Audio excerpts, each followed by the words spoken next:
This is Twisted Passages with award-winning author Marie Sutro. Now, let's take a deep dive into the dark world of psychological thrillers and meet the authors who created them. Hello, and welcome to Twisted Passages. I'm your host, Marie Sutro, and today we will be talking to debut author Jennifer K. Morita about her new release, Ghosts of Waikiki. Welcome, Jennifer. Thank you so much for having me here, Marie. I really appreciate it. Thank you so much for being here. I have been waiting for this book, waiting and waiting and waiting. And you did not disappoint. From the incredible setting to the powerful, strong characters to the plot that kept me guessing. But I have to stop myself before I go too far. Can you start us out with an overview of what the story is about? Sure. It's about an out-of-work reporter named Maya Wong. She's living in California, and she's pretty much down and out. She can't pay her rent anymore, and so she reluctantly takes a job as a ghostwriter for a rich, controversial developer back home where she came from, in Hawaii. And she hasn't been home in a long time. But she takes this job, and then her first day at work, her new boss's father dies under mysterious circumstances, and she becomes entangled in the murder investigation, which is also being handled by homicide detective Koa Yamada, who happens to be her ex. So the story is just about her trying to find the truth, is what she really cares about. Finding the truth and the real killer, while also, trying to reconnect with her old friends and her family, and just struggling to be back on the islands. That mix of giving us this really great mystery to solve. It's tightly woven. There's so many threads. It's like, well, is this the real thread? Is this the real person? What's everybody's motive? The way you played that out, and like you said, the way that you also gave us this story of reconnection that Maya has with her home and with her friends and her family was just so beautifully done. Because sometimes you read mystery stories and you're like, wow, that was a really good mystery, but what else did I really get out of it? And in this one, we got so much. And a big part of that, I think, connection to Hawaii is probably your personal connection, right? That you were kind of sharing? Yeah, definitely. So my family and I lived in Hawaii in the early to late 80s when I was a kid. And it was, a really pivotal time for me, I think, just because I'd never lived in a big Asian community before. So it was really the first time where I had so many people around me who looked like me, who had names like mine, and ate the same kinds of foods that I ate. And the funny thing was, it was easy to find the foods that we ate as a family, and so I think it really instilled a pride in me. I started to learn more about where my family comes from, and it made me proud of who I was, and so I think that's something that I still carry with me. So I think that's a lot to do with why I wanted to write a story about Hawaii. Well, I can totally understand it. The beauty with which you wrote Maya's character and this journey of rediscovery for her. It's that nice thing that not only does the writer write well when they empathize, but when they can get the reader to empathize. And one of the things that just so impressed me, I've been to Hawaii multiple times over the years, but always as a visitor. And to get that look of someone who's lived there, the community is so incredibly wonderful. And one of the things that I noticed was the difference in community between certain places like big cities, because Maya has lived in San Francisco. So she's done the big metropolis thing too. And then she's got that element of kind of anonymity in the big city. But when she goes home, there really isn't any. I mean, it's pretty intense. Everybody knows what, when, how, every minute of her day, right? Yeah, it is. Because Hawaii, or in particularly where she is, which is Honolulu, it is a big city. But yet yet not. People know each other. It is an island after all, but more than that, it is a tight-knit community. And so, you know, everyone knows so-and-so's cousin, and someone has a cousin over on the Big Island, but they know the ones on Oahu. So, it's very intermixed. Yeah. And the fact that she's feeling those ties and she understands them, but it's almost like at first she's trying to keep a little distance because there's a reason she left, right? Yes. Yeah. Yes, that's exactly it. I just thought it was really fun to explore those family ties and those community ties because that creates tension and it just makes for sort of a fun story. But yeah, there is a reason it's more of a reason she stayed away. She left Hawaii because she wanted to pursue a career. And because of that, her relationship ended. And that kind of is the reason she stayed away for so long.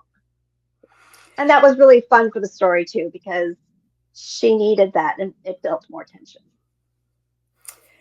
So when it comes to the mystery, she is a journalist. So she's got some serious skills. She's not just like the armchair detective. She's got real abilities to question people and to know, how do I ask the open question? There were so many little nuances that I felt like were sometimes reporter tricks that she's revealing. And she's saying, oh, well, I know if I maybe don't answer here, they'll feel that they need to fill in the emptiness. And those little pieces rang so true because your background, you were a journalist as well, right? Yeah, and that's definitely some of the things I learned to pick up. I think it is natural. I am really curious about what other people are thinking and what they would do. And part of it is just training. I've been doing that for so long, just asking people questions and then letting them speak. That sometimes it's a little harder for me to speak. I prefer to listen to people and hear what they have to say. So, but yeah, that is definitely something that I did a lot. I still do it, and I always get a good story out of it. It's just some little tidbit. That's why I always enjoy doing that. Yeah. Well, again, it just went to the authenticity of Maya's character and the strength of her as this person who's running her own investigation parallel with the formal investigation. And you mentioned her ex. Yeah. Maya's love life becomes very interesting in this story because when she returns to the island, she's not in a relationship. She's not committed in any way. There are complications there, right? Yeah, and she meets this nice guy that she's attracted to. It turns out, though, later on that he has ties to the family that she's working for, the rich developer family that she's working for, and he himself comes from a world of privilege as well that she's not really accustomed to. And then, of course, there is the element of suddenly, she finds herself face to face with her ex Koyama. And that was so well done. It was so cringy for all of us who've had to go back and face an ex, especially after a long period of time. And my heart went out to Maya because, like you said, there's the aunties and the uncles and this really tight-knit community. And her cringe isn't just her cringe. It's playing out for a lot of people at the same time. So that I just totally felt her pain. I think she knew it was inevitable because, again, they're on an island and they know each other. They have common friends. So she knew it was going to happen. She just thought maybe she would have more control over it, I think. Well, one of the things you just alluded to is the power of the family that she goes to work for. And I was curious how you created that family, what inspired them, because they are very complex and they are deeply rooted in some of the more painful elements of Hawaii's history when it comes to colonialism. Yeah, absolutely. So my original inspiration, I think, for the character, Parker Hamilton, I think it's kind of a combination of some of the people I've come across over the years in my own reporting. I did a lot of stories about development and growth here in California. And there are good developers and there are bad developers, and good business people and bad business people. And so, I think Parker is kind of an amalgamation of that experience. But it was a really good, um, Hawaii was a good setting for that because so much of the socioeconomic forces that are going on there have to do with, outside influences. And it began early on when, you know, James Cook discovered the islands. And that was a part of history we learned a lot about. The last time we were in Hawaii or on Oahu, we went to Iolani Palace, and it's just really interesting to see, how small of a palace it was, and how they're still struggling to find some of the artifacts that are part of their history that got scattered once it was taken over by the American government. So, that was something that I just thought was really it's sad, and so it's just something that I wanted to include in the story. What I felt was extremely heart-wrenching about the way that you portrayed some of those elements was the way that so many of us don't know what we don't know. And then some of us just bask in ignorance.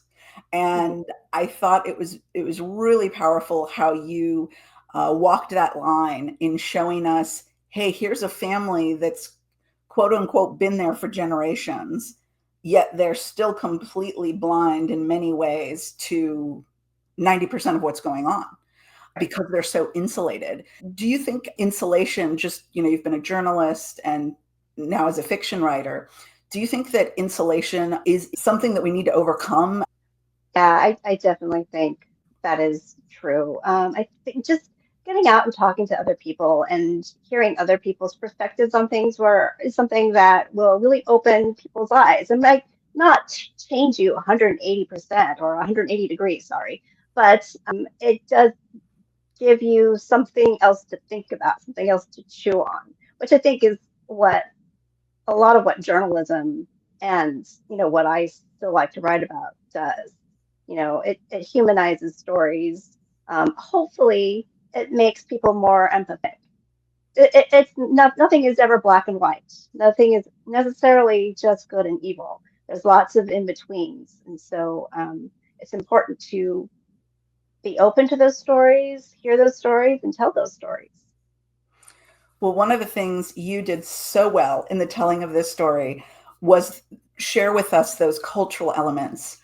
And one of the primary ways that just struck me so powerfully, I could smell some of the food. I was hankering for things because of the mouth-watering ways that you described them. You wove food in a very primary way.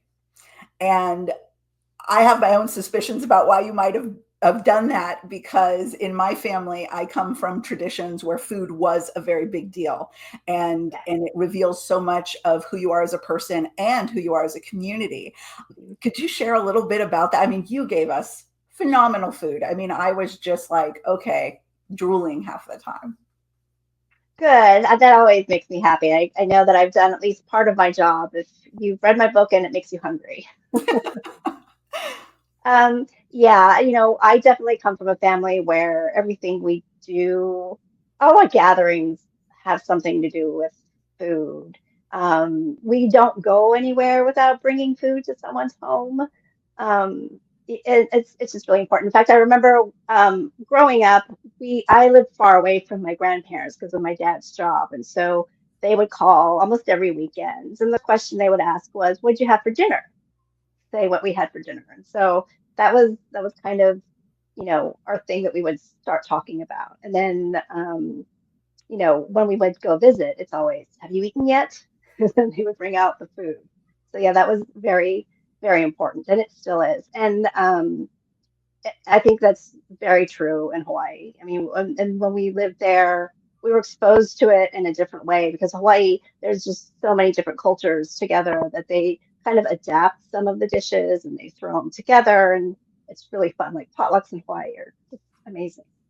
One of the other things was diction, accents, all of that coming together. And there's a point where everyone's looking to Maya, hey, is your accent coming back? And is it going to come back? What was it about that, about language? Because you teased us. Is this going to happen? Is it not? Is she truly just mainland chick now? Or what's happened to Maya? What was it about language that had you constantly teasing that thread through the story? I think it's because that was one of the things I missed about Hawaii, and in addition to the food, was that the people that are from there, they have, it's sort of like a Southern accent. It's just like if you meet someone from the South, they have a Southern accent. Hawaii, they have a Hawaii accent where it's just like this up and down, everything ends with ah, and I missed that sound when we moved away. And anytime I hear it on the mainland, I always ask, "Oh, you're from Hawaii, right?" If you can tell. And so I wanted to include that in my book. And it's hard to do in a way that's respectful. And so I hope that I manage that, because it's not just the accent, it's also the words they use. They have different slang, some that I remember, that I don't. Um, and so, we moved around a lot when I was a kid. I mentioned that earlier. And I can remember when I was a little girl, my mom would say, she would correct my pronunciation of things sometimes because she thought I sounded like a New Yorker, because we lived in New York at first. And I never heard it. But now I can hear it on TV. I'm like, oh, that's what I sounded like.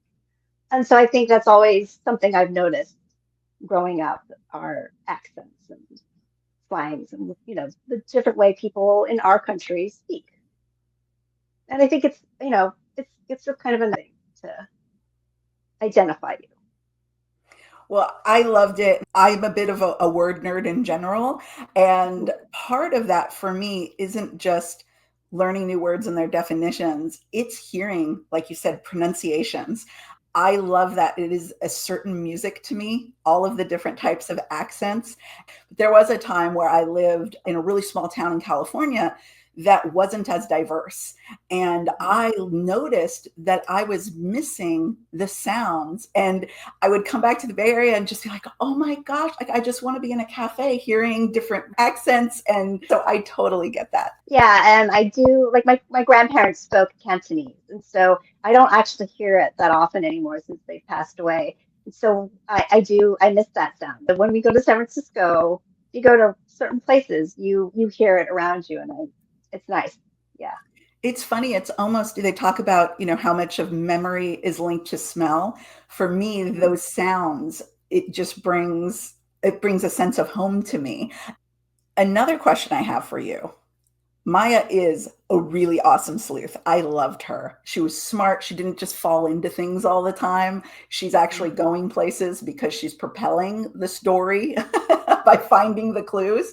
And I love that about her. I don't want to ask for spoilers because we can't, but is there any chance Maya might show up again in the future? Because I love her. I really hope so. I am actually working on her book too, but I don't have a contract for it, so I don't know what will happen with it. But I do feel like she needs more story, and I've always imagined it as a series. I loved series when I was a kid. Laura Ingalls Wilder. The Little House on the Prairie books, All the Kind Family. Of course, Nancy Drew. And then as an adult, my favorite mysteries are probably series. It's because you fall in love with the character and you just want them to keep going. So that was always my idea for Maya. Like I said, I hope so, because she's an awesome sleuth. I love how her mind works. I love having aha moments with her. And I just love her character, and I want to see where she goes from here. So I'm going to keep fingers double crossed. Thank you so much. Now, obviously, I'm a huge fan, but for future fans who have not yet discovered you, Jennifer, where is the best place people can find you? They can find me on my website, jenniferkmorita.com. I'm also on Facebook. I just joined Blue Sky, and I'm on Instagram and TikTok a little bit. Oh, okay. She's talking. Okay. Yeah. Awesome. Awesome. Well, again, it was an absolutely awesome read. Incredible debut release. Absolutely Thank you incredible. so much. That's so kind of you. Thank you so much, Marie. You are welcome. Again, Ghosts of Waikiki, you will not be disappointed. Awesome story by an awesome author. Thank you again for joining me, Jennifer. Thank you. And thank you all for joining us on this episode of Twisted Passages. We hope to see you next time.